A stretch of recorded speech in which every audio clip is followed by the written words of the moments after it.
একটা মেয়ে যখন তার বয়ঃসন্ধিকালে পদার্পণ করে তখন তার বিভিন্ন ধরনের শারীরিক এবং মানসিক পরিবর্তন শুরু হয়। তার মধ্যে একটি প্রধান পরিবর্তন হলো যোনিস্রাব বা সাদা স্রাব বা ভ্যাজাইনাল ডিসচার্জ তৈরি হওয়া এবং যোনিপথ দিয়ে সেই তরলটা বাইরে বের হয়ে আসা।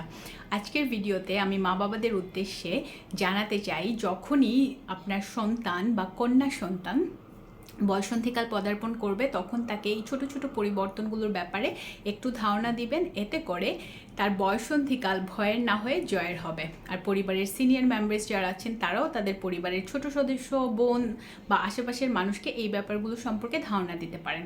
বয়ঃসন্ধিকালে মেয়েদের শরীরে বিভিন্ন ধরনের লৈঙ্গিক হরমোন তৈরি হয়, এর ফলে শারীরিক পরিবর্তন এবং মানসিক পরিবর্তন হয় এবং যোনিস্রাব বা সাদা স্রাব হচ্ছে তার মধ্যে অন্যতম একটি। যোনিস্রাবটা আসলে কি? এটা হচ্ছে এক ধরনের ফ্লুইড বা মিউকাস যেটা যোনিপথ দিয়ে বের হয়ে আসে। দ্যাট মিনস এই তরল পদার্থের মধ্যে কিছু গুড ব্যাকটেরিয়া থাকে এবং আদার সেলস এবং ফ্লুইড থাকে। এই গুড ব্যাকটেরিয়াটা আসলে যোনিপথকে বিভিন্ন ধরনের ইনফেকশনস থেকে রক্ষা করে এবং নারীদের প্রজনন স্বাস্থ্যকে সুরক্ষিত রাখে। তাই বয়ঃসন্ধিকাল থেকে জীবনের যে কোনো পর্যায়ে যদি যোনিস্রাব আপনি দেখতে পান অথবা যদি ভয় পান, এটা নিয়ে আসলে কোনো ধরনের দ্বিধায় পড়া যাবে না। এটা একটা স্বাভাবিক এবং সায়েন্টিফিক প্রসেস, যেটা আসলে এটাই ইন্ডিকেট করে যে আপনি আপনার বয়ঃসন্ধিকাল থেকে সঠিকভাবে বেড়ে উঠছেন। অনেকেই ভয় পেয়ে যান, যার কারণে আজকের এই ভিডিওটা তৈরি করা। নর্মাল যদি যোনিস্রাব হয়, সেটা যদি পাতলা হয় বা একটু গাঢ় হয়, কোনো স্মেল না থাকে, সাদা কালারের হয় বা অফ হোয়াইট কালারের হয়, সেখানে আসলে ভয় পাবার কোনো কারণ নেই। কখন ভয় পাবেন? যদি আপনার যোনিস্রাবে দুর্গন্ধ থাকে এবং সেখানে যদি আপনি ব্যথা অনুভব করেন। ফর এক্সাম্পল, আপনার যদি অনেক বেশি পরিমাণে সাদা স্রাব যোনিপথ থেকে বের হয়ে আসে, তখন আপনি যদি ব্যথা অনুভব করেন, আপনার যদি ইচিং বা চুলকানি হয়, ইন দ্যাট কেস আপনি ভয় পাবেন। যারা ম্যারিড আছেন তাদের যদি সহবাসের পর ব্যথা অনুভব হয়, সেক্ষেত্রেও আপনি ডক্টরের পরামর্শে ট্রিটমেন্টে চলে যাবেন। নিজে নিজে কোনো ট্রিটমেন্ট করা যাবে না। এটা ছাড়াও যদি কারো পিরিয়ডের সময় খুব বেশি ডিসচার্জ হয় বা সাদা স্রাব বের হয়ে আসে এবং তিনি যদি ব্যথা অনুভব করেন, বা পিরিয়ডের টাইম ছাড়া যদি অতিরিক্ত পরিমাণে সাদা স্রাব বের হওয়ার কারণে আপনার চুলকানো হয় বা তলপেটে অনেক বেশি ব্যথা অনুভব করেন, ইন দ্যাট কেস আপনি ডক্টরের পরামর্শ নেবেন।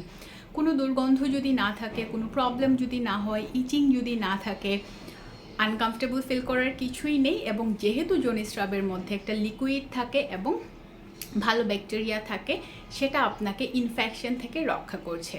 এবং এই গুড ব্যাকটেরিয়া এবং যে লিকুইডটা আছে সেটা বেসিকলি আপনার যোনিপথকে সুরক্ষিত রাখছে, আপনার প্রজনন স্বাস্থ্যকে ভালো রাখছে বা সুরক্ষিত রাখছে। এট দ্য সেম টাইম আপনার যোনিপথটাকে ময়েস্ট রাখছে। দ্যাট মিনস ড্রাই হওয়া থেকে বা শুষ্ক হওয়া থেকে রক্ষা করছে এবং লুব্রিকেট বা লুব্রিকেশনের কাজটা করছে।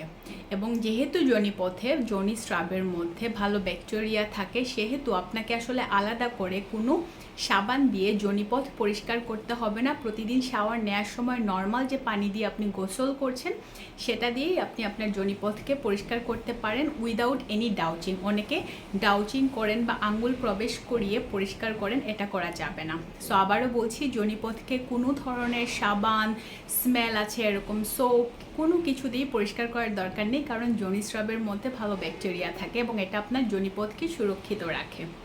এবং যারা যোনিস্রাব দেখে ভয় পাচ্ছেন বা পান, এটা নিয়ে ভয় পাওয়ার কোনো কারণ নেই। কিন্তু যদি অতিরিক্ত হয়, চুলকানো হয়, ব্যথা হয়, ব্লিডিং হয় বা প্রস্রাব করার সময় যদি ব্যথা অনুভব করেন, ইন দ্যাট কেস আপনার ইনফেকশন হয়েছে এবং অফকোর্স ডক্টরের পরামর্শে ট্রিটমেন্টে যেতে হবে। সবাই ভালো থাকবেন। I will see you in the next video. Bye by.